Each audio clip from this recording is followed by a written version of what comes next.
puder agora durante a aula, né, ou durante o horário, a gente vai disponibilizar isso também para que seja, né, que as pessoas possam assistir posteriormente, tá bom? Bem, me apresentando aqui... Oi? Alguém falou? Não. Legal. Então, me apresentando, bem, eu sou Juliano Pereira, eu trabalho aqui com a Kátia, a Andrea e o Ricardo na Digital House. Nós somos hoje responsáveis pelo time do projeto DH Schools, né, que basicamente é o projeto da Digital House para escolas de educação básica, né, seja do ensino fundamental, ensino médio. E entre algumas ações, nós temos também o projeto com o Facebook através da Estação Hack, tá bom?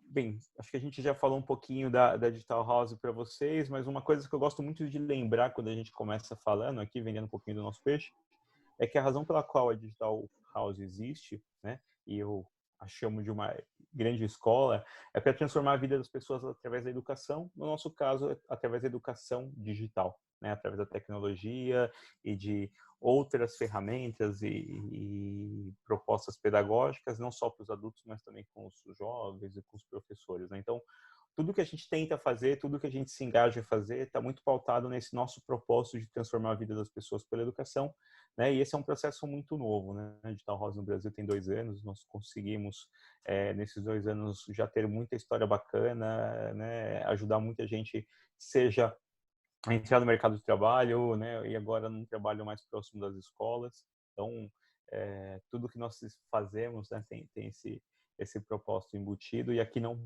pode ser diferente, tá? Então, a ideia de hoje é ajudar vocês nesse processo, nessa jornada, dentro do projeto do Estação Hack. Essa semana a gente tem esse papo comigo, né? E também na sexta-feira à tarde, certo, Kátia? A gente tem um papo com a Aline, Com a que Aline. estava online agora há pouco aqui. A Aline Que estava aqui com a gente também. que a Aline é nossa grande Olha professora aqui, aqui de... gente. Aí, a Boa, Aline aí, ó. tudo bem, que a Aline é nossa Bem-vinda, grande Aline. professora de métodos ágeis, metodologias ágeis. Também tem uma baita experiência com educação, ela é chefe de cozinha, mas nunca convidou a gente aí para ainda, né, Aline, para ainda ter que esperar Agora não essa dá, né? quarentena Agora acabar, não né? dá. Agora não dá. A gente pode combinar um churrasco virtual. A Pode Juju. ser, pode ser. Aí eu mando o Rap Justo, buscar justo. aí as carnes. Mas Ih, vai brincadeira ficar tá... meio longe, que eu tô em Curitiba agora, Ju. Opa! Putz, que pena. Eu tentei, pessoal. Mas na sexta-feira vocês vão ter um papo super bacana com a Aline, então acho que ele complementa, né? Acho que o papo de hoje, e acho que é uma outra visão de uma pessoa que tem muita experiência e muita prática desse sala de aula também, tá bom? Me apresentando, eu falei do Miguelito, tá ele aí na foto. Miguelito aí, ele estava um pouquinho mais novo, estava com menos dentes na boca. Eu estou na Digital House há 6 meses, basicamente. Eu tenho uma formação em administração de empresas, né? Me formei pela USP, também tenho um mestrado ali em negócios pelo MIT, nos Estados Unidos. E antes de vir para a Digital House, eu trabalhei na Somos Educação, que grande parte das pessoas aqui conhecem, né? Um conglomerado aí de empresas de educação básica aqui em São Paulo, conhecido pelo Anglo e algumas outras marcas, a editora Saraiva, Scipione. E também desde 2012, ou seja, há uns 8 anos, eu já trabalho com jovens e com ONGs, sejam em projetos relacionados à educação ou tecnologia, né? No final do dia, eu brinco que eu já fiz muita coisa, mas o que eu mais gosto de fazer é trabalhar com tecnologia e, se possível, com pessoas dentro da área de educação, da indústria de educação, seja educação básica ou ensino superior. Tá bom? Mas o que mais me ocupa tempo hoje é o Miguelito mesmo, e daqui a pouco a Aurora aí, que tá para nascer a qualquer momento, que vai ser a, a segunda filhota. Tudo bem até aqui? Sem grandes desesperos, né? Turma, e aí acho que passando aqui para o próximo slide, né? A gente conversou muito nos dias atrás, dentro de casa, sobre o que está acontecendo na educação brasileira e talvez no mundo com essa pandemia, né? E essa também infodemia, né? Que é um termo que eu ouvi há uns dias atrás numa reportagem e achei curioso, né? A gente também está vivendo um volume gigantesco de informações, desinformações, e eu acho que ninguém está salvo disso, todo mundo de quarentena, ou quase todo mundo.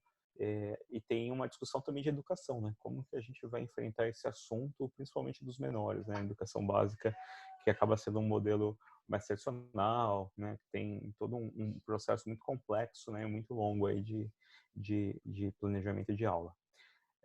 E aí eu falei, olha, Kátia, né, conversando com a Kátia, com a equipe aqui, a gente pensou muito sobre quais são os grandes desafios que nós temos. Eu acho que tem inúmeros, mas um é o distanciamento efetivo que a gente tem. O segundo é como é que a gente consegue fazer com que esses alunos possam aprender, por mais que alguns estejam de férias, ou algumas escolas estejam paradas, né, ou vão retomar daqui a alguns dias. Esse é um processo que ele vai ter que ser, né, executado. A gente vai ter que, enquanto sociedade, enquanto comunidade aí de educadores, a gente vai ter que se adaptar nos próximos dias para isso. E aí eu comecei a pensar e eu vi muito alguns amigos que são professores, alguns amigos que são pais, e eu falei, será que a gente está fazendo a coisa direita? Será que a gente está no caminho correto de usar esse momento, né, da melhor forma possível? E aí eu vi essa charge, achei ela super interessante, apesar de estar ali em espanhol, que ela fala, né, que basicamente são duas pessoas ali na porta olhando uma professora e está em espanhol, mas fala, né, que é um pouco incômodo, né, mas é a única forma das crianças prestarem atenção durante a aula, né? E aí eu queria agora parar, ficar um pouquinho quieto, né? E aí eu vi um pouco de vocês que estão participando aqui da nossa conversa, o que vocês têm sentido, poderiam compartilhar aqui. Eu gostaria de ouvir rapidamente aqui uma, duas, três pessoas sobre o que vocês acham que essa imagem traz em relação ao momento atual, não, a partir daí a gente poder trabalhar no nosso papo de hoje. Vou até colocar no mudo. Um de cada vez, tá, pessoal? Muito barulho de uma vez. Juliano, está me ouvindo? Então, essa imagem me lembrou antes da pandemia. Eu adorei o que está escrito na lousa, né? Para chamar a atenção, como a gente trabalha com muita na escola que eu leciono, né? É uma escola estadual, eu trabalho muito com tecnologia. Eu me lembrei anterior à sala de aula, desculpa, a essa situação em si. Porque metade das aulas eu ficava em sala de informática com os alunos e trabalhávamos por plataformas, né? Desenvolvendo textos pelo Word, contas pelo Excel, aprendendo a fazer arte no Word Art, né? Então, isso me lembrou o antes. Né? Agora, a questão da atenção é o que eu estou tendo agora. Deles, por mais que eu tenha trabalhado a questão da educação, da informação, da informática, das ferramentas na escola, eu estou tendo dificuldade agora. Doido isso, né? Muito doido. Muito maluco. Ninguém estava preparado. No final do dia, essa é uma verdade, não tem vergonha nenhuma em nós, enquanto sociedade, assumir isso, mas é muito doido.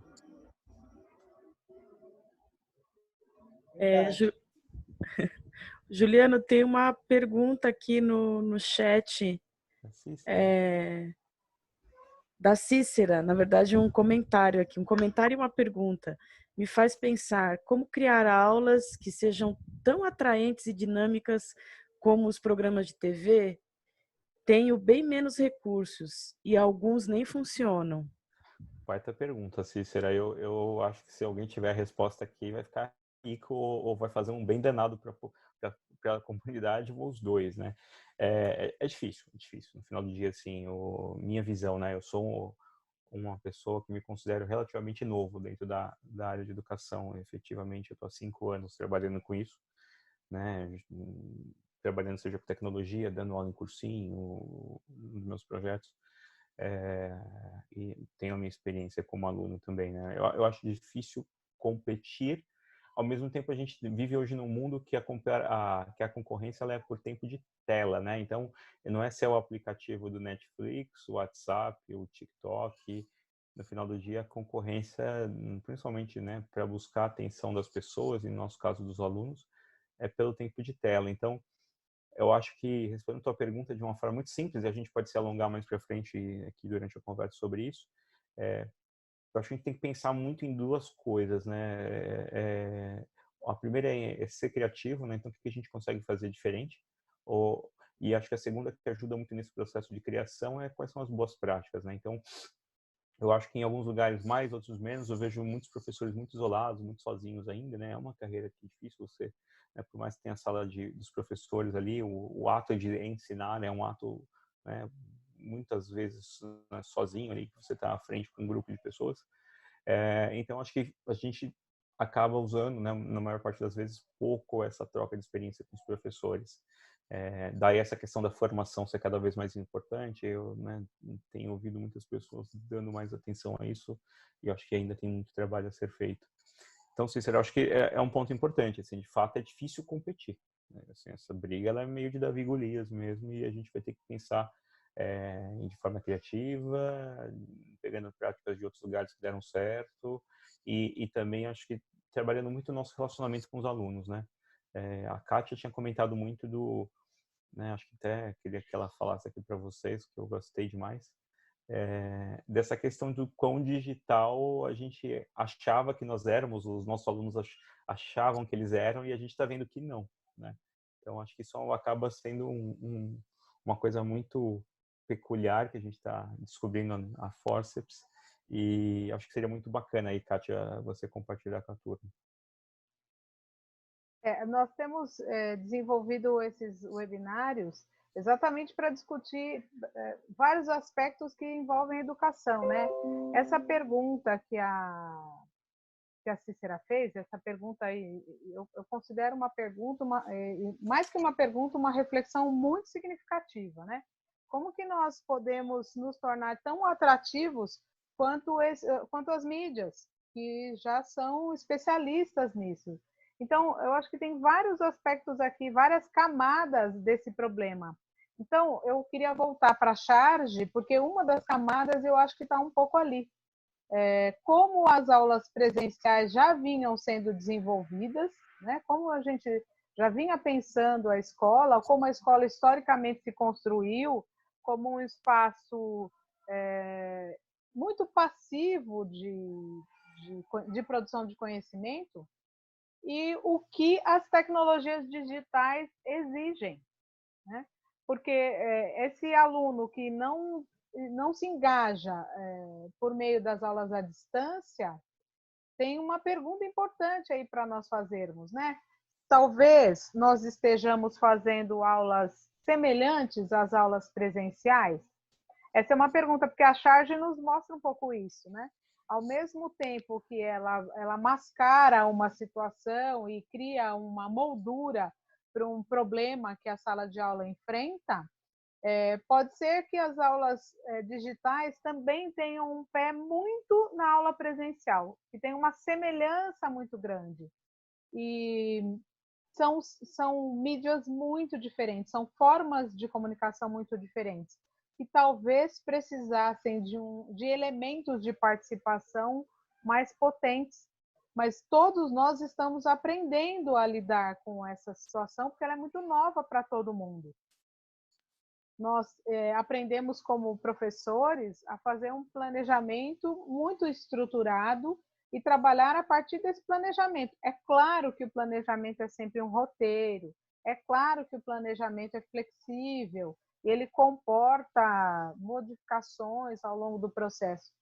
Porém, ele é planejamento, né? E ele exige toda uma estrutura, ainda mais hoje que nós temos, muitas redes trabalham com provas iguais, né?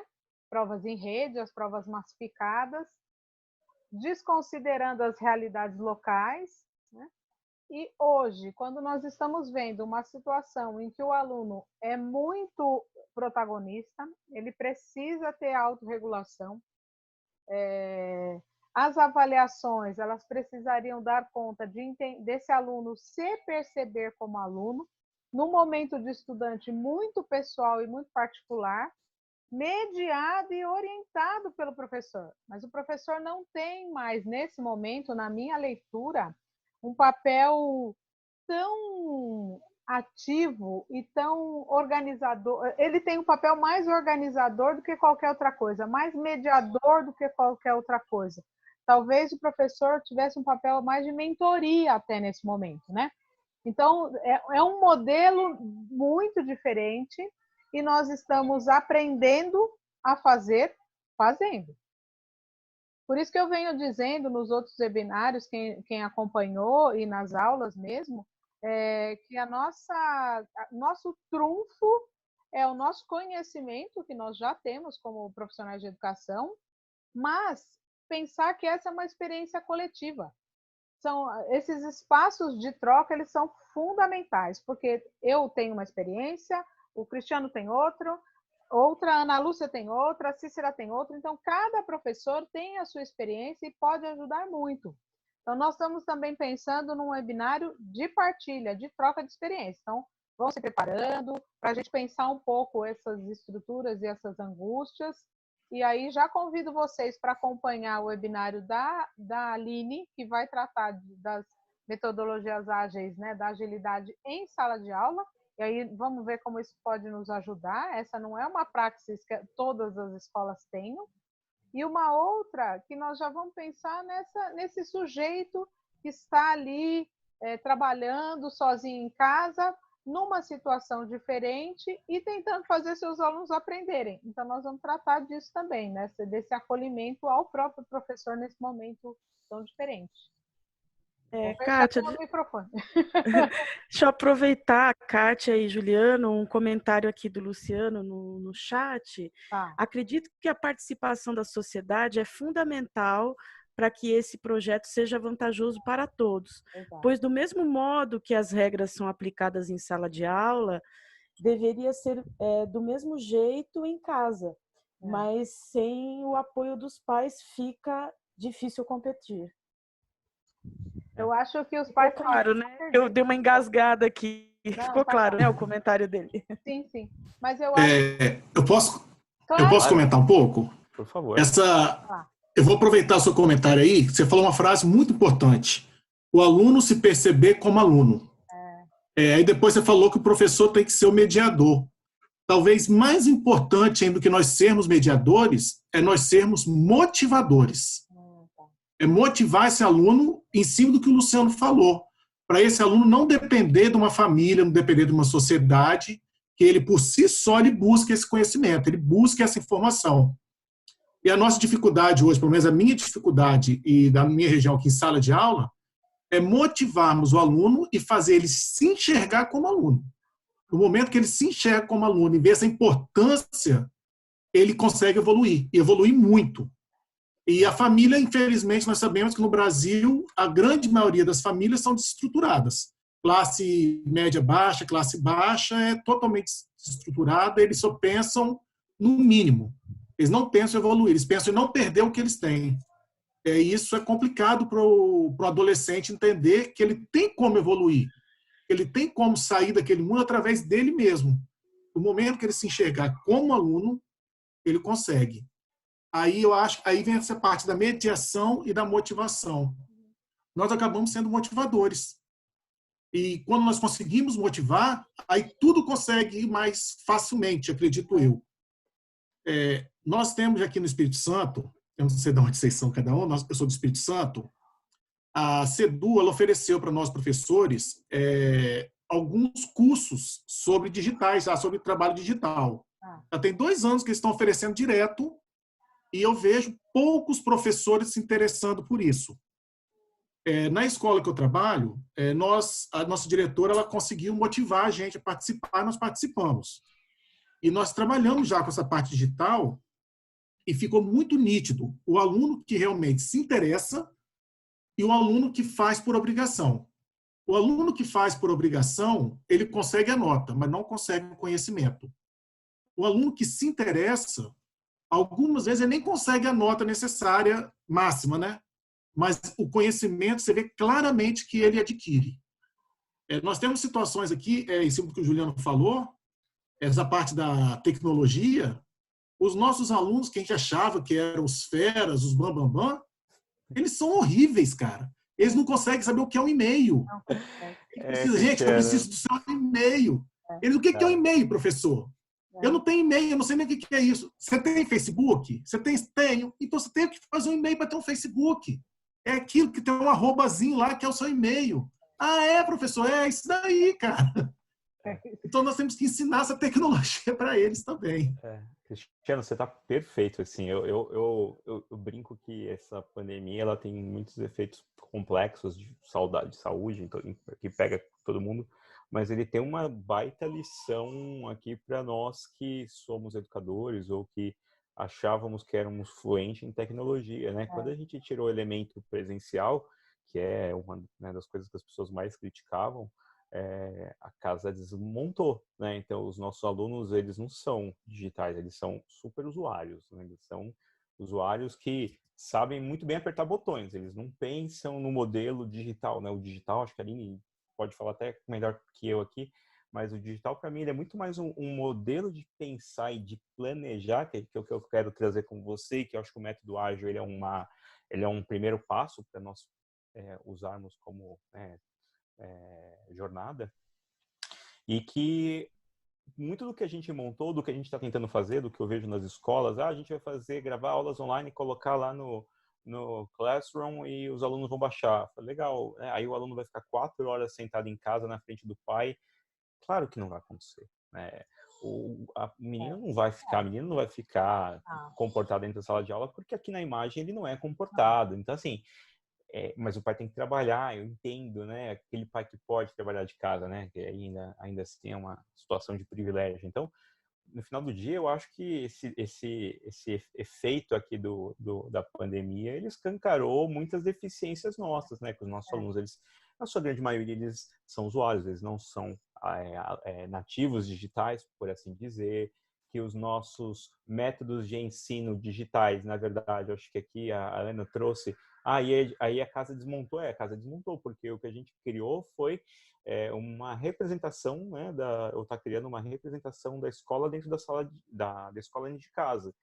E não é o mesmo ambiente, não é o mesmo contexto, não é com o mesmo grupo. Então, é difícil querer replicar, né? Eu vou tirar aqui um elemento do habitat, vou levar para outro habitat, que é um ecossistema diferente, vai dar certo? Não. Só uma coisa, Juliano. A Ana Lúcia falou uma coisa bem importante ali no chat. Os nossos alunos, eles usam as ferramentas, mas eles não são letrados digitalmente. Então, o letramento digital é um processo, né, de aprendizagem que precisa ser desenvolvido. Em sala de aula, a gente não fez isso lá na escola, num tempo regular? Ponto de interrogação.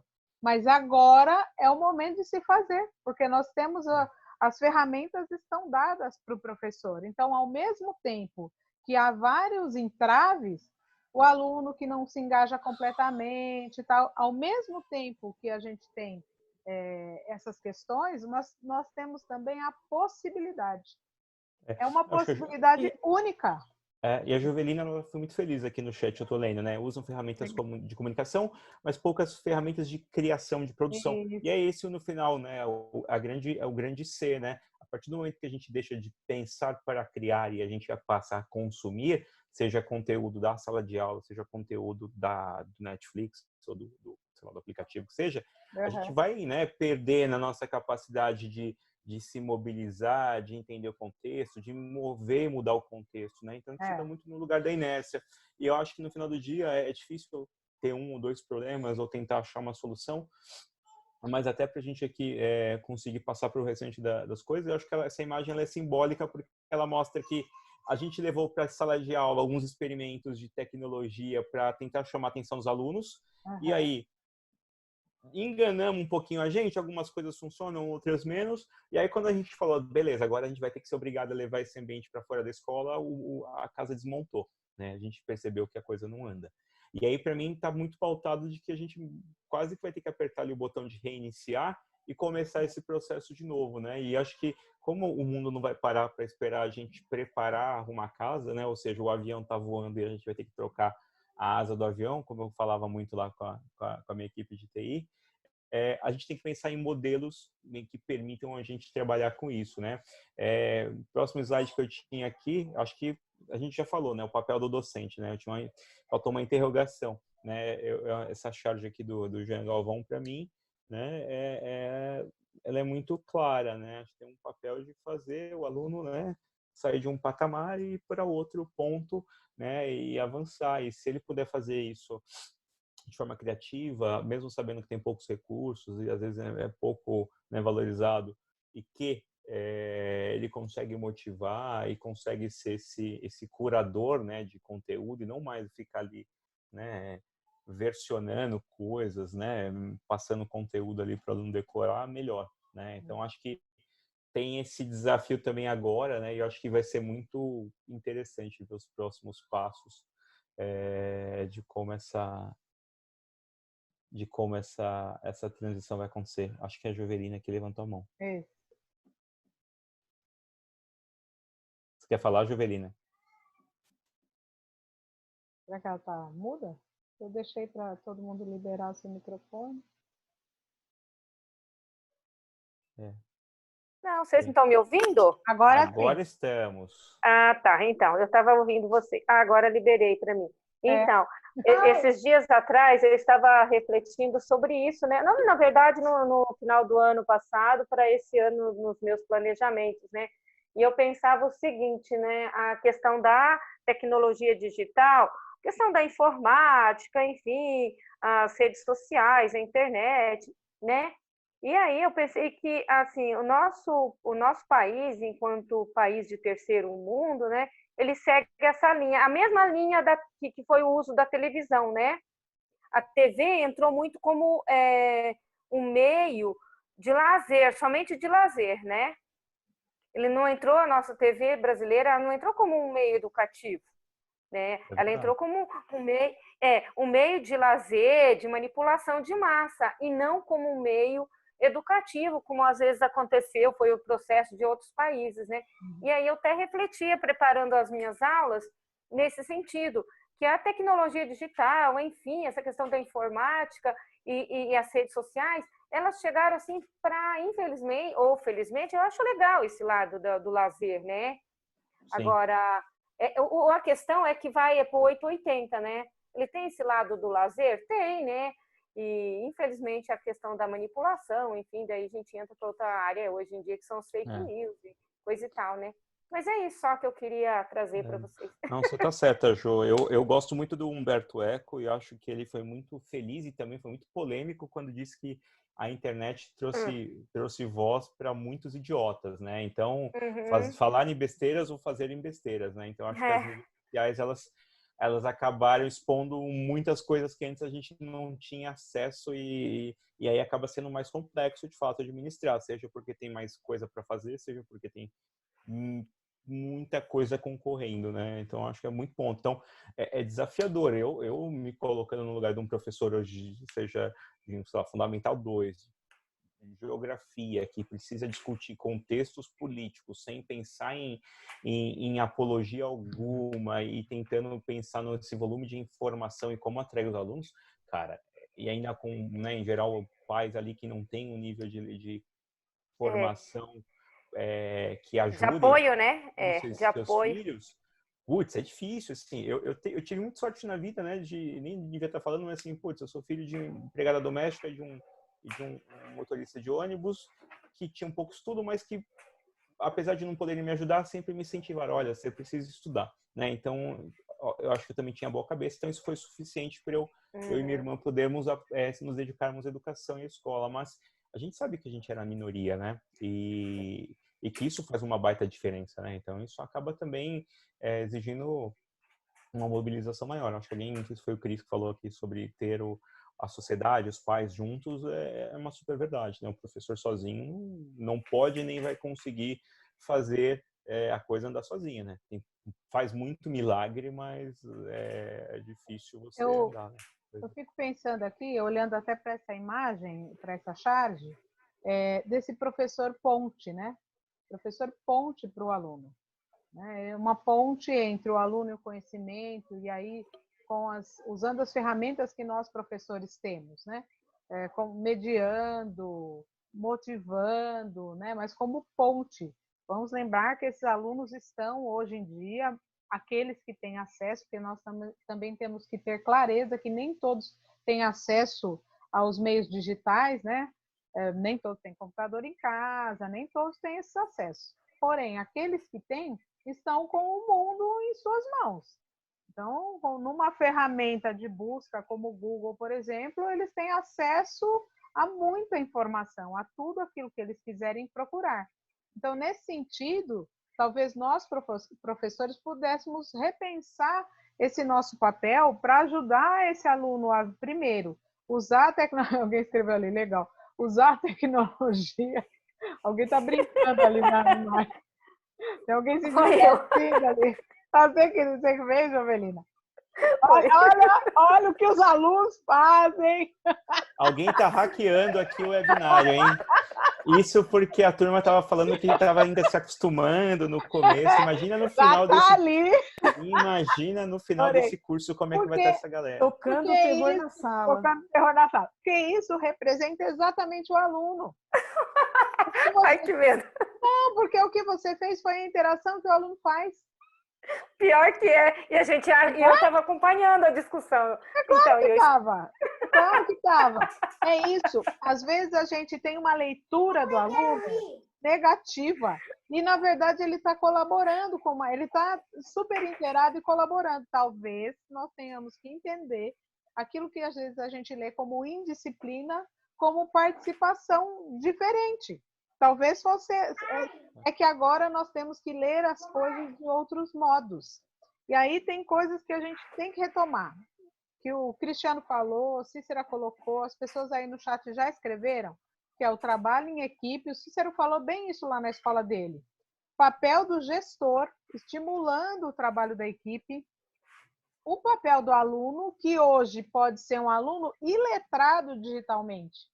Porque nós estamos pensando que esse aluno está completamente letrado e ele não está.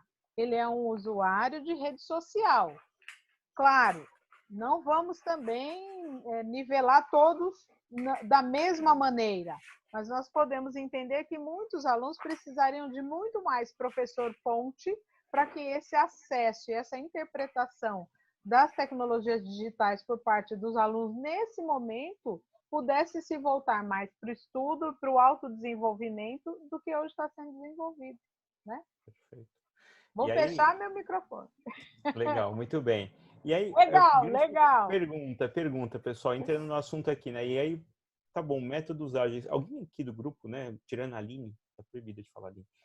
Já trabalhou com isso, com métodos ágeis? Já teve alguma experiência? Sabe o que é? Que cor que é? Porque eu trouxe um material bem aqui básico, então se alguém souber já um pouco o que é, eu vou pedir desculpa porque eu vou ser bem tentar ser o mais didático possível. Legal. Então, dado que ninguém aqui levantou a mão, eu vou seguir. Então, o conceito dos métodos ágeis, eles existem já há algumas décadas, lá desde os anos 80, e na verdade ele é uma forma nova, ou ele é uma soma de pensamentos e práticas que foram criadas principalmente no mundo corporativo nos anos, né? E começou a ser utilizado muito para o processo de criação de software, né? Principalmente para projetos. E aí, tá bom, Juliano, mas criação de software é uma coisa, aluno não é diferente. Você coloca o comando, o código obedece, o aluno é diferente. Sim e não, né? Porque no final do dia os métodos ágeis foram criados também para trabalhar com complexidade, né? Então, a gente não precisa seguir tudo isso aqui à risca. Eu não quero aqui, né, certificar ninguém. O objetivo não é fazer vocês usarem isso dentro necessariamente da sala de aula. Acho que a Aline pode trazer outros exemplos na sexta-feira e a gente pode discutir também alguns projetos. Mas tem muitas coisas que os métodos ágeis eles têm como pilares que eu acho que são muito úteis nesse momento de muita complexidade e também, né, nesse momento que a gente tem que se questionar e refazer as coisas, né? Então, daí que eu gosto tanto de utilizar os conceitos dos métodos ágeis, né? Ou seja, ele é uma certa desconstrução do modelo tradicional que a gente já fazia. Ao mesmo tempo, ele é muito óbvio por algumas questões, e eu sempre brinco que o maior desafio de um método de trabalho, independente se ele é A, B, C, rosa, preto, branco, é a questão cultural, né? Eu acho que então tenham ciência que tudo que isso aqui pode ser um grande, né, um grande buquê de obviedades, mas tem um aspecto cultural muito importante aqui. Se a gente conseguir fazer esse aspecto cultural através nossos pontos aqui caminharem, evoluírem, putz, acho que isso é 90% do caminho andado, tá? Muito bem, né? E aí eu estava comentando um pouquinho aqui só para explicar para vocês o porquê do porquê do método ágil, né? A gente sempre fala, tá, a primeira revolução industrial, nessa outra charge do Jean Galvão aqui, que tem uma visão muito interessante, né? Pô, primeira revolução industrial lá em 1000, nananana, depois teve a segunda, né, com o Fordismo ali, com os Ford T's, né? Teve uma terceira revolução industrial aí no meado do século passado sobre a parte da automatização, né, dos robôs. E aí a gente fala que a gente está vivendo agora a quarta revolução industrial. Putz, daqui a pouco vem a quinta, sexta, sei lá, alguém já está contando a oitava. Acho que a grande diferença de tudo isso, né, na verdade, do que a gente está vendo daquela época para agora, é que sempre teve mudança, né? Mas e essa é uma frase que a Aline gosta muito de usar, né? Que eu acho que o que acontece é que agora a velocidade é a novidade. A velocidade com a qual as coisas estão acontecendo é a grande novidade. Né? Então, dado que as coisas estão acontecendo muito rápido, agora é o Instagram, agora é o iPhone. Putz, o iPhone tem mais de 12 anos, é uma coisa recente, né? Não sei se vocês já olharam, mas o quanto tempo levou, né? Tem um gráfico muito bacana que eu posso depois colocar para vocês, que é quanto tempo levou, por exemplo, para ter 1 milhão de rádios, 1 milhão de geladeiras, 1 milhão de telefones, 1 milhão de TVs, até chegar à internet. E se vocês olharem no tempo, né, cada vez está menor o espaço, né, a duração desses eventos, ou seja, do primeiro carro até o carro número 1 milhão, levou um tempo muito grande. Quando você fala no smartphone, esse tempo ele é menos de 1/10. Né? Então, a velocidade é muito grande. Dado que a velocidade é muito grande, a gente precisa aprender a pensar de uma forma diferente. Né? Então, acho que esse é o grande ponto aqui da coisa. Vamos lá. E aí, o que é acho que eu gosto muito desse slide aqui, turma, então vocês podem rabiscar se vocês quiserem, dar print. A gente vai mandar também, obviamente, material para vocês depois. Mas o que eu gosto muito de usar como base aqui? Como que a gente, em geral, faz um projeto, ou como, em geral, a gente fazia um plano de aula, né? E aí é uma comparação do método antigo, do tradicional, para o método ágil. Num planejamento antigo, a gente ia fazer um curso de matemática para um aluno do 8º ano, do fundamental. A gente vai pegar todo o conteúdo programático, né, que ali a gente tem que aplicar para aquele aluno, a gente vai pegar o calendário de aulas, a gente vai fazer um planejamento de aula a aula, quanto tempo, quais atividades, quais são as notas, avaliações que a gente vai fazer, quais são as intervenções, a monitoria, as provas, atividades extras. E aí a gente termina aquilo ali depois de um grande planejamento, que em geral ali começa logo após o conselho de classe, tem um intervalo de férias de janeiro, e isso vai para, né, começo do ano, e aí a gente tem aquele grande planejamento montado. E aí eu não sei quantos de vocês já passaram por isso, mas eu queria saber se alguém aqui já conseguiu, em algum momento da vida de vocês, terminar o planejamento da aula, né? Aliás, terminar as aulas do jeito que planejou lá no começo do ano. Sim. Eu queria ver se alguém aqui já passou por essa experiência e poderia compartilhar com a gente. Porque eu nunca consegui. Não sei, Kátia, você. Vocês estão me ouvindo? É difícil. É difícil, não é? É bem complicado. É desafiador, não é? É desafiador. É que hoje, com as avaliações em rede, os professores acabam sendo obrigados a dar os mesmos conteúdos. Sim. Então, só que isso vira um conteúdo mínimo, né? Vira um conteúdo mínimo que você trabalha ali e aí, né? E o desenvolvimento do trabalho intelectual do aluno, da pesquisa. Mas realmente, você fez uma pergunta bem interessante. A gente e uma coisa que eu sempre via, e uma coisa que eu sempre via como aluno, às vezes aquele assunto estava tão legal, e aí o professor estava correndo para terminar, porque ele tinha 50 minutos para terminar o exercício. Eu falava, meu Deus, assim, e eu já dei aula também, né, em aula em cursinho, então, não, hoje você tem que passar esse conteúdo, mas o aluno está com dúvida, se vira, né? Depois você responde ele. Então, a gente acaba tendo pouca margem de manobra. Obviamente, a gente sabe que tem um contexto maior, né? Tem um plano político-pedagógico que precisa ser executado, por aí vai.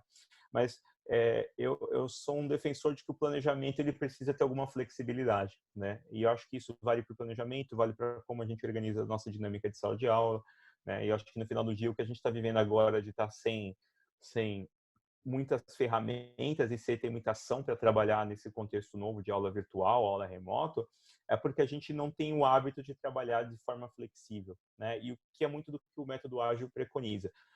Diferente do nome, o método ágil ele não é para fazer as coisas mais rápidos, tá, pessoal? Sim, na verdade, o método ágil ele tem esse nome, mas acho que o melhor nome seria método adaptativo ou método em relação às mudanças, né? Então, o que o método ágil ele tenta trabalhar, né? E essa é uma coisa quase, né? Eu não sou psicólogo aqui, mas tem alguns conceitos vinculados a isso, que é o seguinte: nós seres humanos temos uma dificuldade muito grande de distribuir trabalho, né? Seja o meu trabalho como professor, como desenvolvedor de software, num intervalo muito grande de tempo, né? Não é natural para a gente ter um planejamento muito bem claro, ter um planejamento muito claro no tempo. E aí o que o método ágil faz é, tá bom, então vamos reduzir o nosso planejamento em janelas menores? Faz mais sentido. E vamos trabalhar com o conceito de ter uma divisão de trabalho um pouco mais clara dentro desse intervalo menor? Faz sentido, porque uma coisa é você fazer um planejamento por um ano, outra coisa é fazer um planejamento por 1, 2 semanas. Eu consigo ser mais preciso. Normalmente é mais comum, mais tranquilo. Legal. Agora, vamos criar o conceito de iterações, ou seja, a gente, ao invés de fazer um ano, a gente vai dividir em blocos de, sei lá, de 4 semanas ou de 2 semanas, e a cada vez que a gente tem uma conclusão, a gente, né, de 2 semanas, a gente faz uma análise do que aconteceu, faz uma retrospectiva e se planeja de novo. Pô, Juliano, mas aí você está me falando que o planejamento ele sempre vai mudar? Né? Porque a vida sempre está mudando, né? Então, o que eu gosto muito da diferença do método é a gente conseguir ter a possibilidade de trabalhar isso, né, um planejamento, por exemplo, um projeto pedagógico, uma atividade, esse próprio projeto que vocês vão executar com seus alunos, né, durante a segunda etapa do curso, é algo que nós conseguimos ter muito mais assertividade e ser flexível usando um método ágil do que usando um método tradicional. Óbvio que não é, né, o método tradicional não serve para nada, o método ágil é espetacular, também não é assim. No final do dia, se você tem um método tradicional e tem muita comunicação, muito feedback e alguma flexibilidade, funciona, né? Só que é pouco comum você conseguir colocar isso num método tradicional. Tá, então, acho que esse é um ponto. Eu estou vendo que vocês estão fazendo perguntas aqui pelo chat e eu estou seguindo, turma. Vocês querem... Alguém quer levantar a mão? Quer fazer alguma pergunta? Estou vendo aqui as questões de plano norteador, né? E se a gente tem um plano norteador. E seguinte, é um ponto aqui, vou seguir, mas assim, não é porque o método é ágil que ele é bagunçado e não tem planejamento, tá? Então, assim, não é porque ele é focado em adaptação que ele não tem um norte. Se a gente fosse implementar, por exemplo, fazer um plano de aula para uma determinada turma, escola, seja lá o que for, ou criar um conteúdo, um projeto de conteúdo usando o método ágil, ele também tem que ter um planejamento final, até para dizer se ele, né, chegou naquilo que a gente queria ou não. Tá bem até aqui? Ou seja, resumindo, embaralhando, a gente trabalha diferente do modelo tradicional que a gente faz um grande planejamento e fica acompanhando ao longo do ano. A gente diminui isso em esferas, né, em intervalos menores, dimensiona melhorzinho ali, planeja melhorzinho aquela interação, trabalha em cima dela, revê o que a gente foi melhor, o que a gente foi pior, e para o próximo planejamento, daqui 2 semanas, a gente faz os ajustes e aí a gente vai trabalhando com o conceito de melhoria contínua. Então, esse é um pouquinho do contexto aqui que a gente está fazendo. Vou passar para o próximo. Eu gosto muito desse exemplo, turma. Se vocês não entenderam, e é meio confuso mesmo, até porque o apresentador aqui não é dos melhores, mas tem uma coisa que eu gosto muito de comparar quando a gente fala do método ágil com um método tradicional. O método tradicional, né, imagina que a gente é uma empresa que vai montar, uma montadora que vai ali produzir um carro. No método tradicional, o que a gente faz? A gente faz um planejamento. Olha, nesse primeiro episódio eu vou fazer um pneu, depois eu vou fazer o segundo pneu, aí eu vou colocar num eixo, depois eu vou colocar a carroceria em cima, depois eu vou colocar o volante e entregar o carro. né? E aí, no final, eu estou feliz porque eu passei grande parte do ano gastando energia ali para montar uma coisa que não funcionava, e no final eu entreguei um carro que às vezes vai estourar o valor que você tinha previsto, ou não vai dar o tempo, vai atrasar e por aí vai. No método ágil, a gente trabalha com uma outra forma de pensar, né? A gente trabalha muito com o conceito de criar pilotos, demos, né? Então, a gente não precisa ter o melhor produto do mundo, ou a melhor sala do mundo, ou o melhor plano de aula do mundo para começar, mas a gente tem que ter alguma coisa que funciona. Então, ao invés de fazer um pneu, eu vou fazer um skate. Pô, Juliana, mas eu quero ter um carro. Eu sei, mas é mais simples fazer um skate funciona. Então, como que a gente levaria isso, por exemplo, agora para a sala de aula? Putz, a gente não tem, eu vou ter que refazer o meu plano inteiro de aula.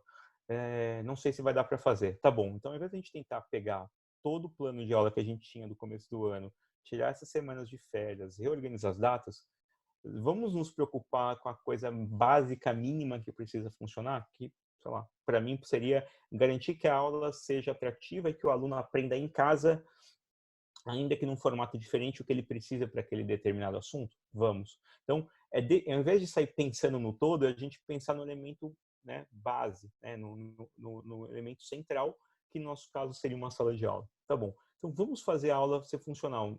Tudo bem, mas a gente não vai ter tempo de colocar todos os elementos, todas as ferramentas, e não precisa. A gente pode começar com algo central, que funciona, que talvez seja simples. E eu tinha um chefe, eu gosto muito dessa frase que está aqui embaixo, que é: se você não tem vergonha da primeira versão do seu produto ou da sua aula, você demorou demais para começar, né? Então, esse meu chefe, ele era um senhor de muitos cabelos brancos, né? E ele falava: olha, Juliano, se você não tem vergonha daquilo que você vai mostrar para o seu chefe, você está esperando tempo, ou se você vai mostrar para os seus alunos, a gente trabalhava numa empresa de educação, você está demorando demais. Você primeiro precisa ter o feedback deles de que aquilo está em linha com o que eles esperam ou que aquilo está funcionando, e depois você sai fazendo e trazendo mais coisas, mais elementos, né? Então, para mim, essa é a grande ruptura, né? Se eu tivesse que resumir toda essa conversa agora, é essa ruptura de pensar no núcleo central e depois, ao longo daquilo, legal, eu fiz uma primeira aula e foi mais ou menos. Aí eu vou revisar aquilo, vou fazer uma segunda aula, a aula melhorou, muito bem. E aí, o que eu tenho que trazer de novos elementos? Agora eu preciso fazer com que os alunos aprendam mais novas atividades. Agora eles precisam aprender essas atividades dentro do cronograma. E aí eu vou trabalhar em outras métricas, outras ações, em outras ferramentas que me permitam, talvez, atender dentro do prazo, deem mais flexibilidade, né? Mas é diferente de tentar fazer um plano na largada e acertar tudo. Não, acerta o mínimo que você precisa e constrói a partir daí. Vocês estão todos muito quietos. Vocês estão aí mesmo? Juliana, não sei se você está acompanhando aqui o chat, mas e a Kátia também, mas tem uns comentários bem bacanas com relação a essa comparação entre o método tradicional e o método ágil. Sim.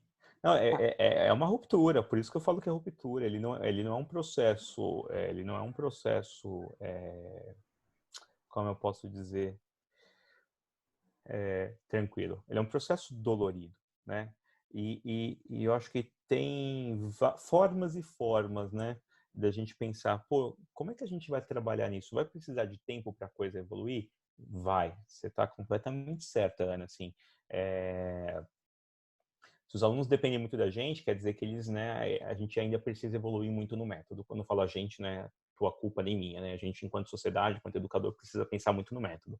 Mas o problema está ali, né? Então, o método ágil, talvez ele vai ajudar a gente a trabalhar também com outros dois fatores. Que um é o erro, ele é parte do processo. E a gente, pelo menos na minha visão aqui, né, de cidadão, a gente mora num país que tem uma cultura de que o erro é o fracasso, né? E, na verdade, a gente tem que entender que o erro ele é parte do processo de aprendizagem. Um aluno, quando ele vai aprender a fazer matemática ou vai escrever uma redação, ele vai errar. E a escola, inclusive, é o espaço que ele está ali para errar e para aprender. Então, por que o método que a gente está desenvolvendo, ele não pode também usar do mesmo valor, né?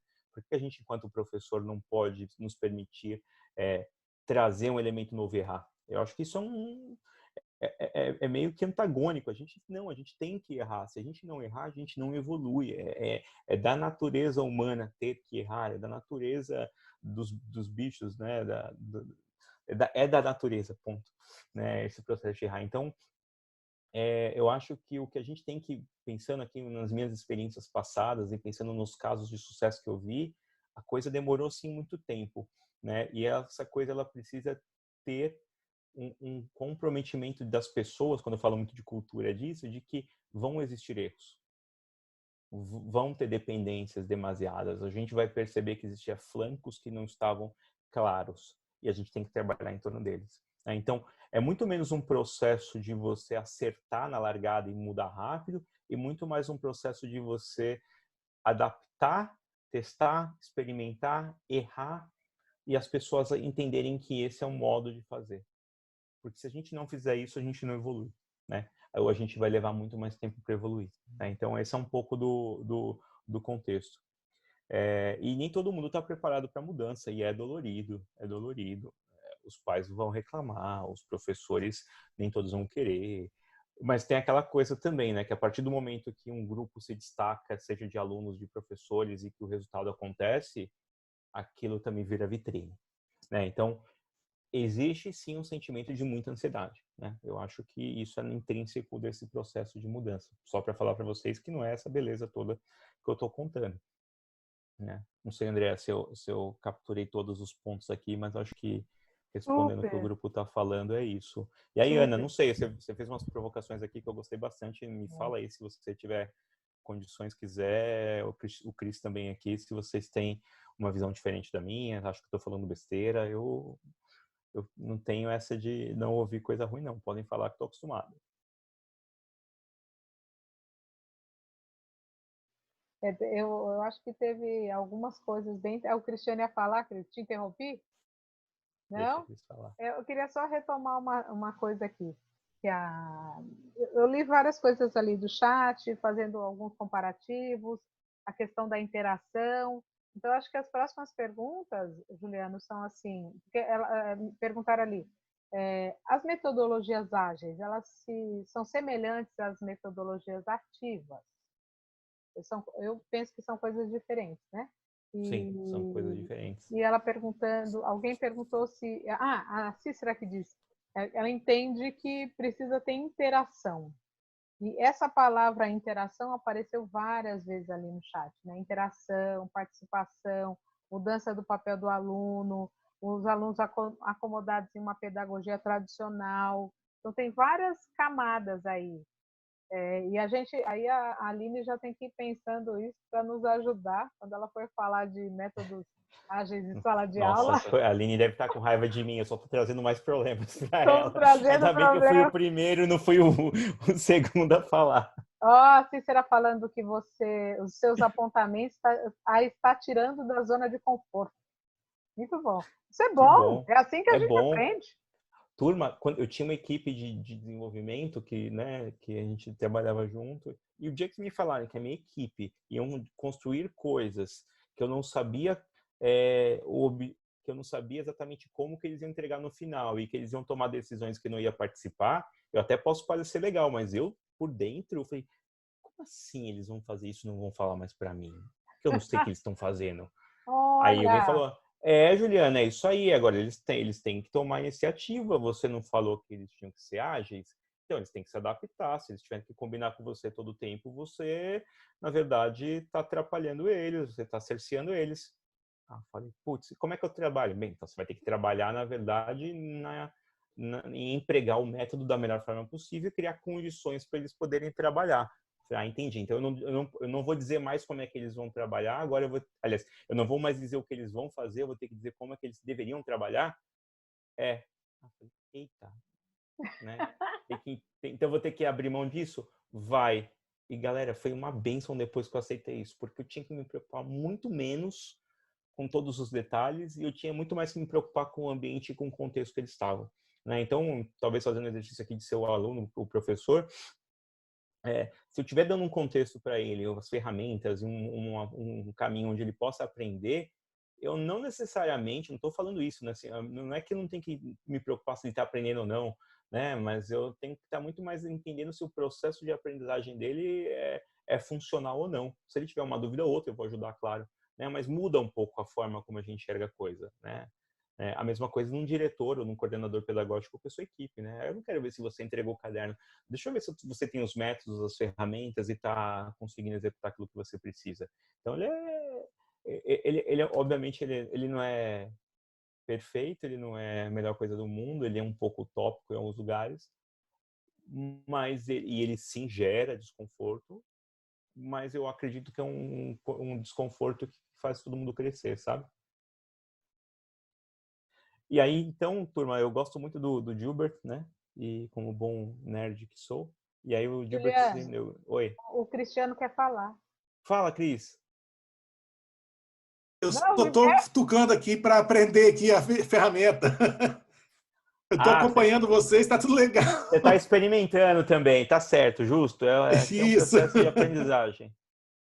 Isso aí, estou acompanhando legal. Valeu. Boa, muito Eu bem. vou entrar aqui, se você permitir, eu vou falar só um instantinho. Eu estou quieto hoje. A Simone comentou uma coisa aqui, que os alunos não estão preparados para ter aulas de EAD, né? Ela está passando várias atividades e tem poucos alunos participando nesses 2 semanas de afastamento, né? E aí, assim, eu tenho conversado com bastante professores, inclusive os que eu trabalho no projeto do Schools. Eles estão criando algumas formas, e assim, existem alguns alunos que tem vários motivos, né? Tem alguns alunos que eles não têm acesso, são menos alunos, a estatística que eu vi ali, que são bem menos alunos que não têm acesso a um computador ou a um celular. Quando eles só têm acesso ao celular, às vezes as ferramentas não são construídas de maneira responsiva, ou seja, ela não tem uma versão para o celular, ela tem uma versão melhor para o desktop.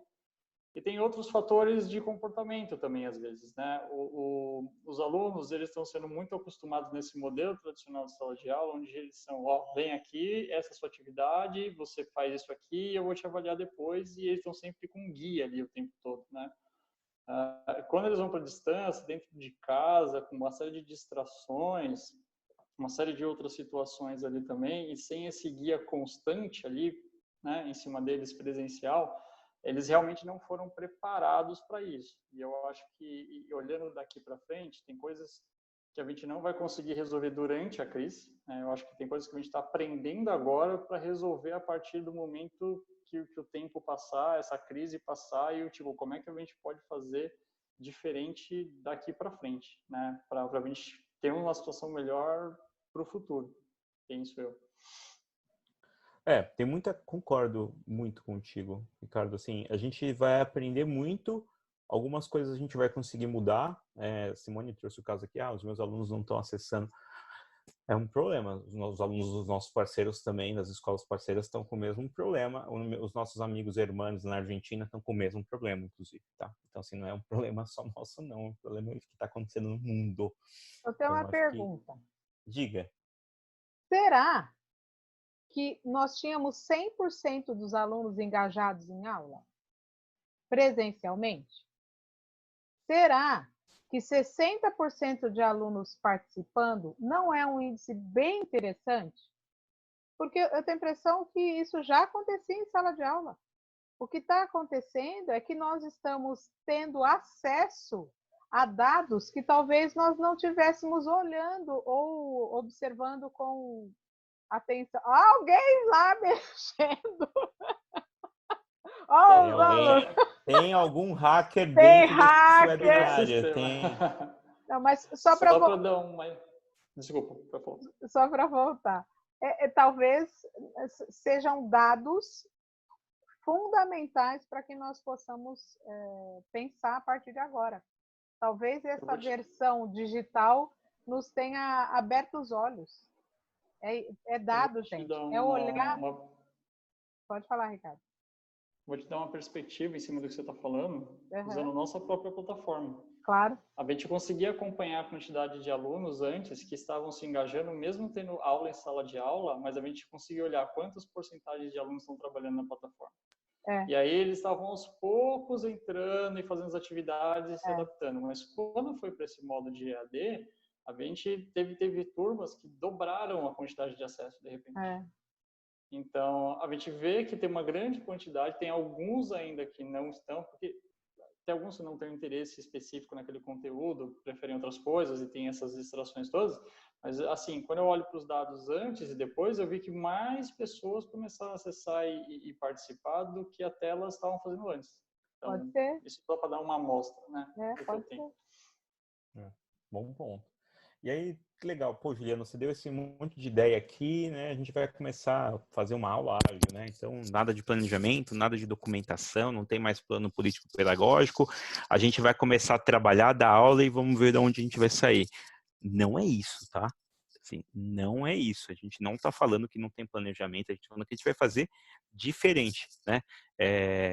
Voltando aqui para a apresentação, eu já cantei um pouco a bola, mas agilidade, na verdade, é a capacidade de adaptar, né, de forma dinâmica às mudanças, né? Tem um processo muito natural de aceitar que as coisas mudam. Portanto, eu não vou fazer um planejamento e para isso com a esperança que eu vou cumpri-lo. Eu vou fazer um planejamento e vou trabalhar com a expectativa de alterar e adaptar aquilo que acontecer, né, fora do meu controle, para que eu consiga nas próximas interações, né, reagir de uma forma melhor, né? Ou seja, eu não entendo mais que o desvio ou que a mudança de rota ou que um interpere ele é algo que me atrapalha. Não, eu começo a pensar que ele é algo que vai acontecer, talvez numa maior ou menor escala, ninguém estava esperando uma pandemia, mas acontece, e que como é que eu vou me adaptar a isso? Então, o jogo é outro, né? O jogo é um jogo de adaptação e de feedback, não é um jogo de garantir que meu planejamento é o melhor do mundo, né? E então esse é o desconforto que o método gera, né? Você sempre está pensando que alguma coisa vai surgir, você vai estar trabalhando para responder em cima do imponderável, né?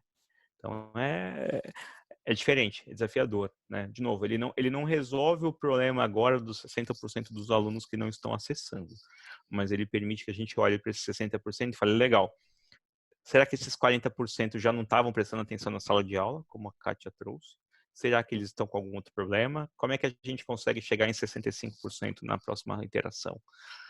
Dá para chegar em 65%? Putz, o que a gente precisa fazer? Então, vamos trabalhar nesse plano para chegar em 65%? Né? Pandemia vai se estender por mais um mês. Tá bom. Então, como é que a gente vai trabalhar para organizar isso por mais um mês? Bom, é nesse contexto que a gente tenta trabalhar com agilidade, pessoal. Né? E aí, acho que um dos pilares ali que eu já contei, né, que são originais, isso aqui é meio que não são os 10 mandamentos do ágil, na verdade são 4 pilares, ele tem um viés muito mais de que os indivíduos são mais importantes do que as ferramentas.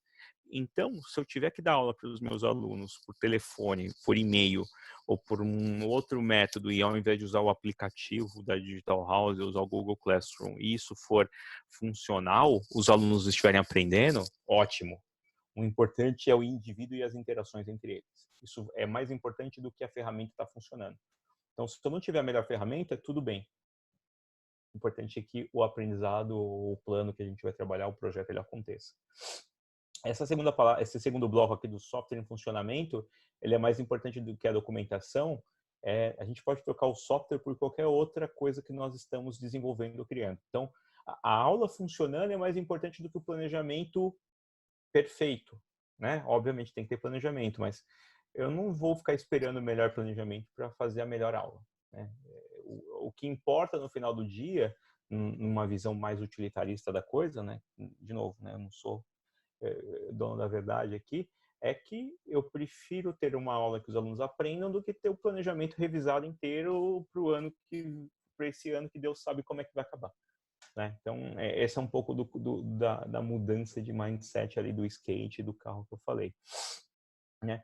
A parte terceira ali que a gente fala dos pilares é a parte da colaboração, ou seja, é mais importante eu focar no relacionamento com as pessoas e na ação de colaboração do que ter um contrato formal, documentado, um plano político pedagógico atualizadíssimo por conta do que aconteceu, né? De novo, a gente trabalha muito aqui com cultura, com interação entre pessoas, entre indivíduos, com a execução com excelência das coisas, né? Então, eu não necessariamente vou ter o melhor contrato, ou o melhor documento que eu precise ter, o melhor livro que eu vá ter. Isso acaba sendo algo que ajuda, mas ele não é necessariamente o maior pilar, né? E sempre tem aqui o último pilar de responder às mudanças, né? Então, é melhor eu me adaptar do que forçar o plano. Tudo bem, mas e se o aluno não aprender no final do ano? Difícil responder isso, né? Será que o meu planejamento não deveria, talvez, ser um pouco mais duro? Eu não deveria forçar um pouco a mão? Não sei. Acho que essa é uma pergunta muito, muito específica, mas olhando para os pilares aqui, a questão da adaptação vai permitir que você consiga se conectar melhor com o seu diretor, seu colega professor, o seu aluno. Então, é uma outra forma de você pensar, né? Necessariamente, se eu entregar 80% do meu conteúdo com 90% dos meus alunos entendendo, é melhor do que se eu entregar 100% do meu conteúdo com 20% dos meus alunos aprendendo? Não sei, tá? Vocês que vão dizer o que é melhor. Mas o método ágil vai tentar propor que é melhor que eles aprendam, né, maximize o valor, ou seja, né, mais pessoas aprendam o maior número de coisas possíveis do que um pedaço pequeno aprendeu todo. Faz sentido isso que eu estou falando ou eu estou falando muita groselha?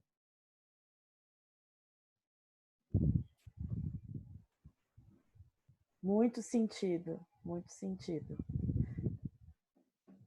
Muito bem. E turma, a gente já está super atrasado aqui no horário.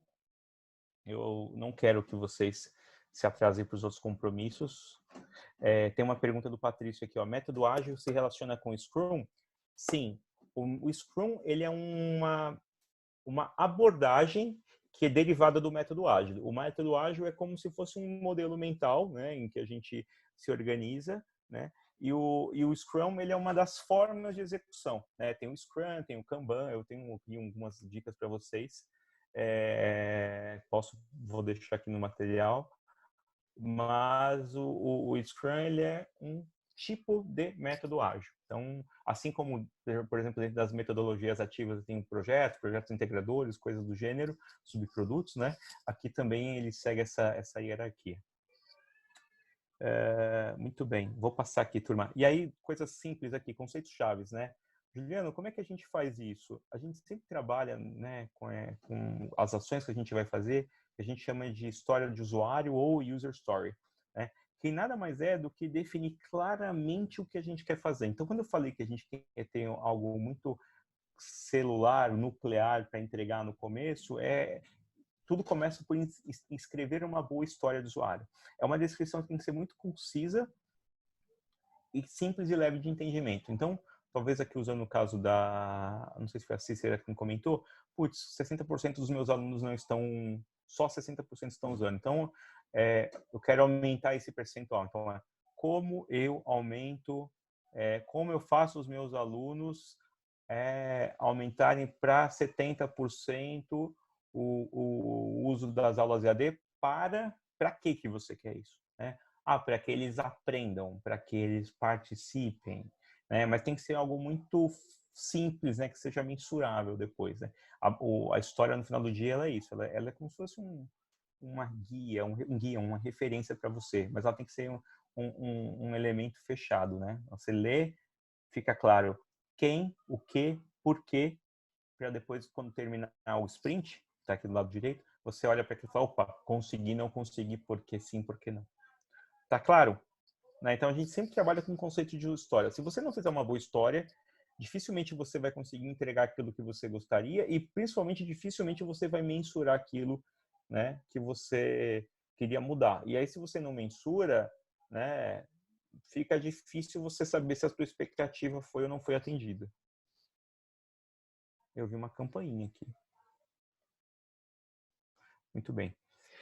E o sprint é o que eu falei, né? A gente tenta reduzir o período de planejamento para que o nosso cérebro seja mais preciso em intervalos curtos. Uma coisa legal também do sprint, turma, é que o nosso cérebro, se a gente divide as funções em coisas pequenas, a gente acaba sendo muito mais produtivo. Então, as pessoas muito falam que os métodos ágeis são mais produtivos, porque eles são, não é balela, é porque se a gente pensa em dividir o nosso trabalho, ó, agora de manhã eu vou fazer isso, agora à tarde eu vou fazer aquilo, semana que vem eu vou fazer isso, na segunda isso, na terça, é muito mais assertivo do que se eu falar que nesse mês eu vou terminar de fazer toda a minha tese de mestrado. Né? Então, essa é a grande vantagem de trabalhar com um método que tem uma visão mais de curto prazo e tem essa divisão de tarefas. Faz sentido? É estranho falar pro computador perguntando se faz sentido sozinho. Não tá na sala com as pessoas. Faz sentido. Boa. Bem, aqui o Scrum que alguém comentou, né? Então eu não vou entrar no detalhe, mas ele tem pilares, né, de papéis, que são pessoas que fazem coisas, se você for trabalhar no time, os eventos que estão ali vinculados à sprint, de planejar, de executar, e os artefatos que são os produtos que você gera para começar ou para fazer. Ou seja, é só para mostrar para vocês que tem sim estrutura, tem planejamento, tem uma dinâmica e essas são as práticas. Eu não vou entrar no detalhe aqui, porque eu acho que isso aqui a gente pode explorar mais para frente e eu também depois posso fazer uma aula específica sobre o assunto, mas é só para vocês entenderem que tem sim pilares e que tem outras formas de você, outras formas não, desculpa, que existem modelos de construção disso e como é que você trabalha, tá? Então não é só filosofia do Juliano aqui, não, de ficar falando palavras bonitas e vender sonhos difíceis de execução. Uma parte bacana é que ele permite fazer uma gestão muito visual. Então, quando você escreve várias histórias, como vocês estão vendo aqui, tem aqui, ó, backlog essa semana, tá em inglês, né? Mas funciona. Peguei isso aqui também da Aline. Você consegue ter uma visão uma gestão mais visual das coisas que você está fazendo, né? Então, é um pouquinho de Kanban, é um pouquinho de planejamento, e aí fica muito mais fácil você acompanhar as coisas que estão acontecendo. Inclusive, se você perceber que tem muito trabalho para aquela semana, opa, calma aí, aqui tem muito trabalho, eu vou ter que empurrar um pouco mais isso aqui, não vai dar para fazer tantas coisas no mesmo dia, né? E tem várias ferramentas gratuitas, se você for ver o Trello, o Gira, RTR, tem muitas outras que você pode usar para começar a organizar o seu backlog. Então, isso aqui é legal, porque inclusive os alunos podem também interagir, é uma ferramenta, assim como outras, é uma ferramenta que ela permite trabalho em equipe, né, e em simultâneo.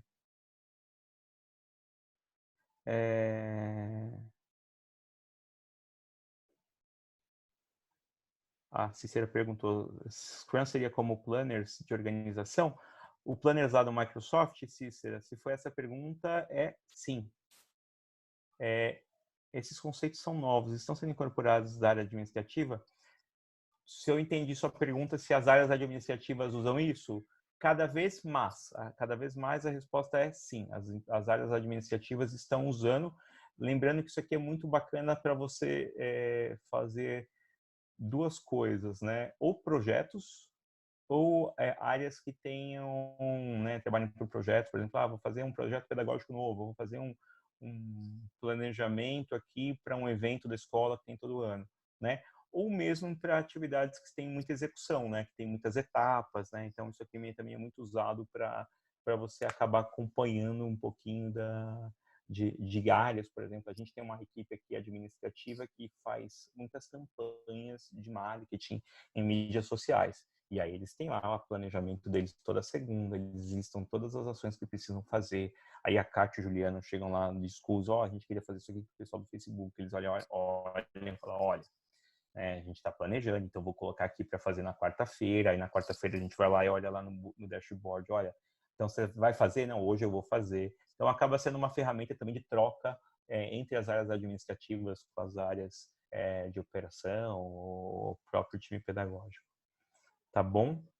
E aí, para encerrar, referências, turma, tem muita coisa na internet, tem muito vídeo, tem muita gente também falando groselha, tá? Então não acreditem em tudo que vocês vão ver. Sempre tem uma leitura crítica dessas coisas, porque tem muita gente que vive vendendo essas coisas e que nunca fez na vida. Então tem muito charlatão, infelizmente, aqui também, que vai te prometer coisas que são super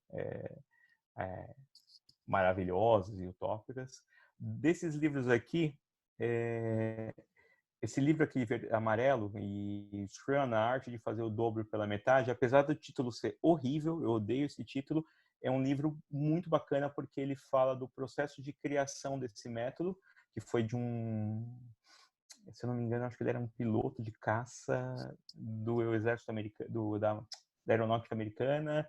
Depois ele entrou no mercado corporativo nos anos 80 e aí ele usa um pouco das experiências dele em voo, de a cada voo ele voltava, olhava o que deu certo com o voo, não o plano de voo, e ele leva isso para dentro das corporações, ou seja, né, apesar de ser usado na área administrativa, tem uma outra origem. Então é um livro muito legal, tem muito material na internet sobre ele, eu altamente recomendo. Esse segundo livro de Liderando Mudanças, do John Kotter, também é um clássico da área, e ele fala muito de como é que você mobiliza as pessoas para conseguirem algo, para gerar mudanças, tá? Então, quando a gente fala de como é que a gente vai conseguir fazer com que as pessoas se mobilizem?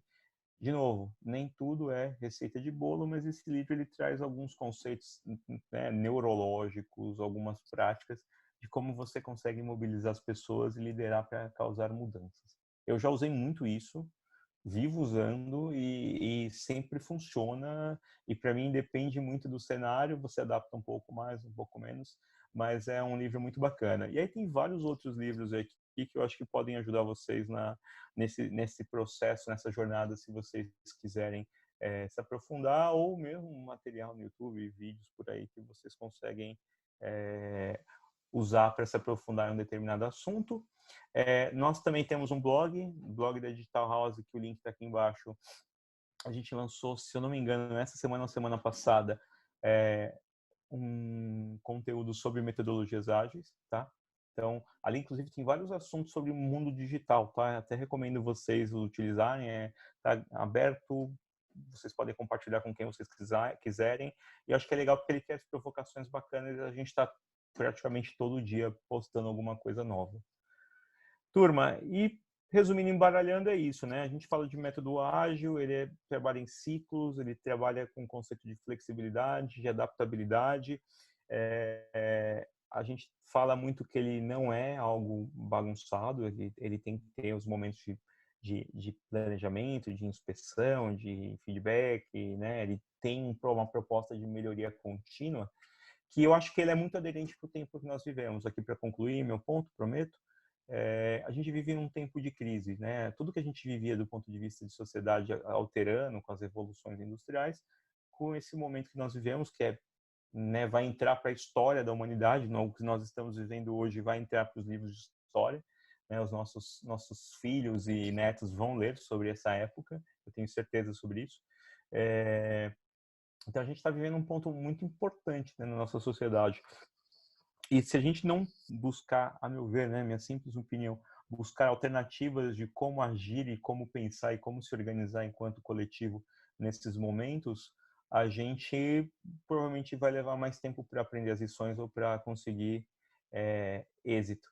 Então, antes que o hacker aqui derrube a minha sessão, está escrevendo na tela, eu só queria agradecer a vocês todos, dizer que eu acho que essa é mais uma ferramenta para vocês colocarem dentro do arcabouço de vocês. Isso aqui não resolve todos os problemas, mas eu acho que isso traz provocações. Se vocês saírem daqui com alguma provocação, algum incômodo, ou pelo menos bravo comigo, porque eu falei um monte de coisa que vocês acham que é difícil de implementar, mas que tem alguma lógica, eu já estou feliz, tá bom? E queria agradecer a todos vocês de novo pela paciência e pedir desculpas porque eu me alonguei demais aqui no nosso horário. Bom, vamos agradecer. A gente agradece também ao Juliano, a participação de todos vocês aqui novamente, né, conosco. Essas discussões sobre educação, essas reflexões que nós temos feito, certamente têm ajudado a todos a pensar outras possibilidades nas nossas práticas, né? Então, eu pedi aí que vocês, quem desejar receber o PDF dessa apresentação, por gentileza, coloque o seu nome e e-mail aí no chat. Nós vamos recolher essas informações para encaminhar para vocês. Volto a dizer que na sexta-feira, nesse mesmo horário, às 14 horas, nós teremos métodos ágeis em sala de aula, uma abordagem da prática dos métodos ágeis em sala de aula com a Aline. Não sei falar o sobrenome dela, é Wunst. Cara, é né? impronunciável, né? Tipo o Voldemort, assim, né? Tipo, Ela não tá, acho que ela saiu.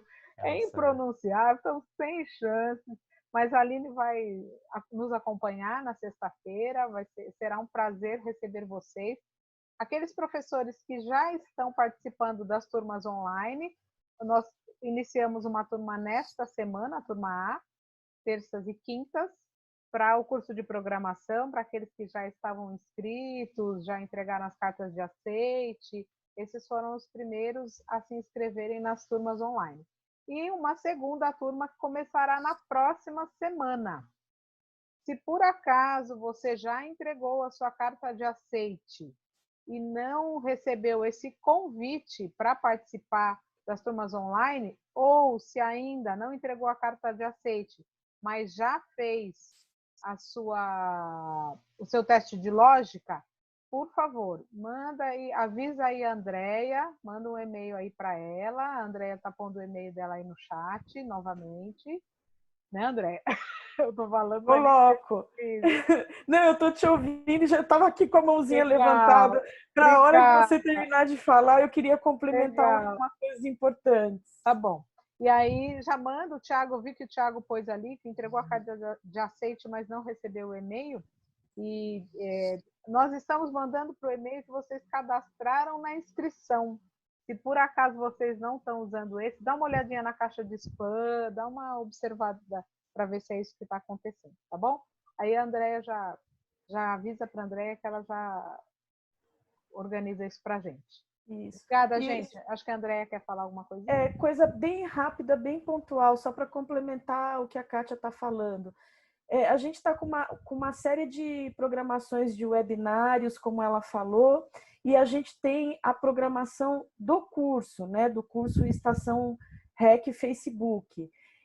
A gente depois, internamente, como a gente usa metodologias ágeis, a gente vai redefinir isso, mas é legal vocês estarem bem atentos nas comunicações, porque teve professores aqui que me procuraram falando assim, eu recebi o comunicado que a aula de hoje seria alterada, cancelada. Então, a gente está com 2 tipos de informação, tá?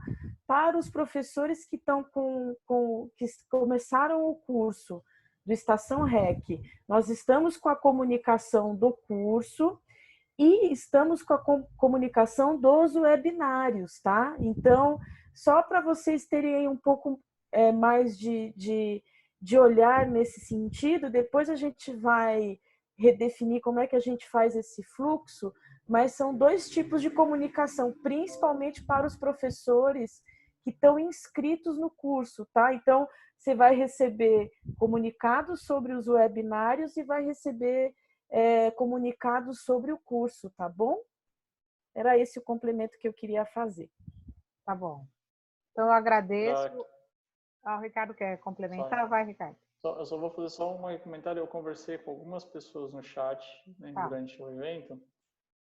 Só vou explicar. A gente começou a turma essa semana, que é de terça e quinta-feira. Eu fiz uma aula 0 ontem para a gente criar um setup de ambiente, né? E aí, na quinta-feira, né, amanhã, a gente vai começar a aula 1, que é a aula de conceito.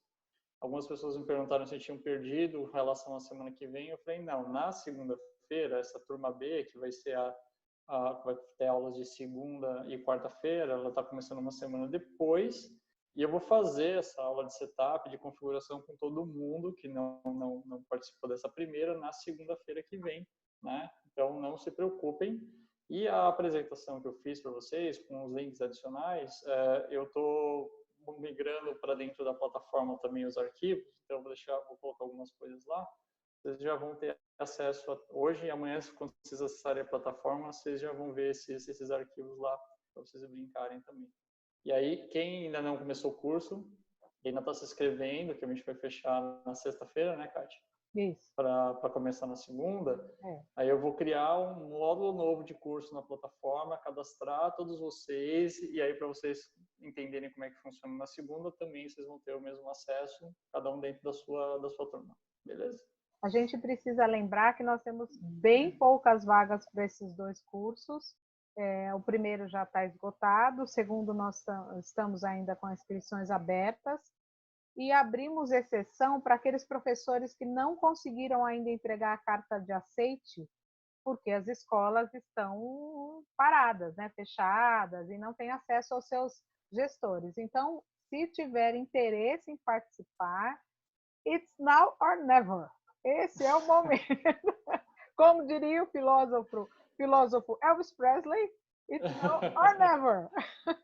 Gente, muito obrigada. Foi um prazer tê-los aqui hoje. Até amanhã, os alunos do curso de amanhã. E até sexta. Esperamos vocês sexta-feira também. A Aline Wunst esperará vocês no curso dela. Obrigada, Juliano. Obrigada a todos vocês, Andréia, Ricardo, que ficaram aqui no apoio. Então, gente, tudo de bom. Fiquem bem, fiquem em casa. Joana, Cris, Cláudia, turma aí que participou. Obrigado, viu? Obrigada, gente. Foi um prazer, Obrigada, viu? gente. Tchau, tchau. Tchau, tchau. Tchau, tchau. Quando, eu não sei se você já fez isso. Hosts, por favor, não fechem a sala, tá? Porque eu estou respondendo muita mensagem aqui do privado. Não estou fechando. Okay. Eu só vou parar a gravação. Peraí, que eu vou parar a gravação.